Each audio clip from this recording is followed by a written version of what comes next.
जय हरी. सर्व subscribers, followers सगळ्यांना साष्टांग दंडवत. जय हरी.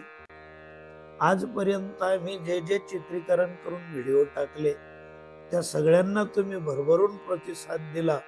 मग ते आमचं मार्गदर्शन असो, आमचे विनोद असोत, अहिराणी भाषेतले असोत की मराठीतले असोत, तुमच्या प्रचंड प्रतिसादामुळे अजून एकदा तुमच्या सेवेत रत व्हावे म्हणून एक उपक्रम सुरू केलेला आहे की भाविकांसाठी आणि नवीन प्रवचनकारांसाठी अगदी 2-2 मिनिटात सांगता येईल अशा ज्ञानेश्वरीच्या एक ओवीवर बोलायचा प्रयत्न सुरू केला. त्यातला आज जे आपण ठरवलेलं आहे, तूप होऊन मागवते जेवी दूध पण न याची निरुते तेवी पावून जयाते पुनरावृत्ती नाही.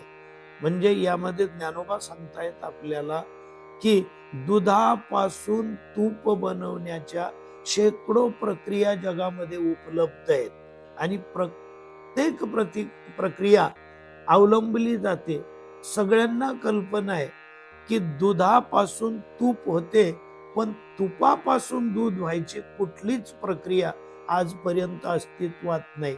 जसं त्यांनी सांगितलं की दुधाला तापवून गार करून त्यात विरजण टाकून त्याचं दही बनवलं जातं, पण ते दही बनवत असताना सुद्धा सांगितलंय प्रचंड दुधाचे भांडे माझी थेंबू एक कांजे सांडे दूध दही ना तूप जोडे करी खवडे दुधाचे.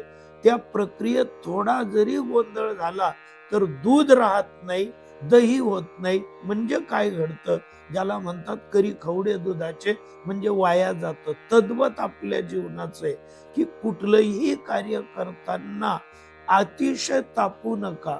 मूळ टेम्परेचर वरून त्याच स्पीडने खाली या आणि मग त्यात काय तुम्हाला मार्गदर्शन पाहिजे त्याचं विरजण टाका, त्याचं दही बनेल.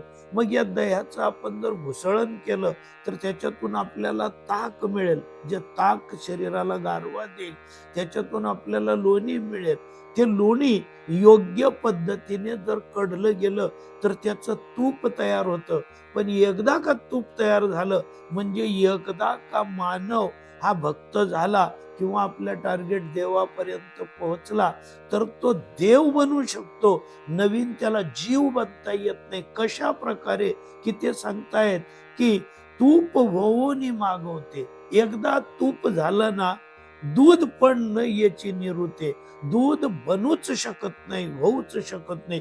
तेवी पावोनी जयाते. म्हणजे परमेश्वराच्या ठिकाणी आपण एकरूप झालो तर जीवदशाच आपली कायमची नष्ट होते.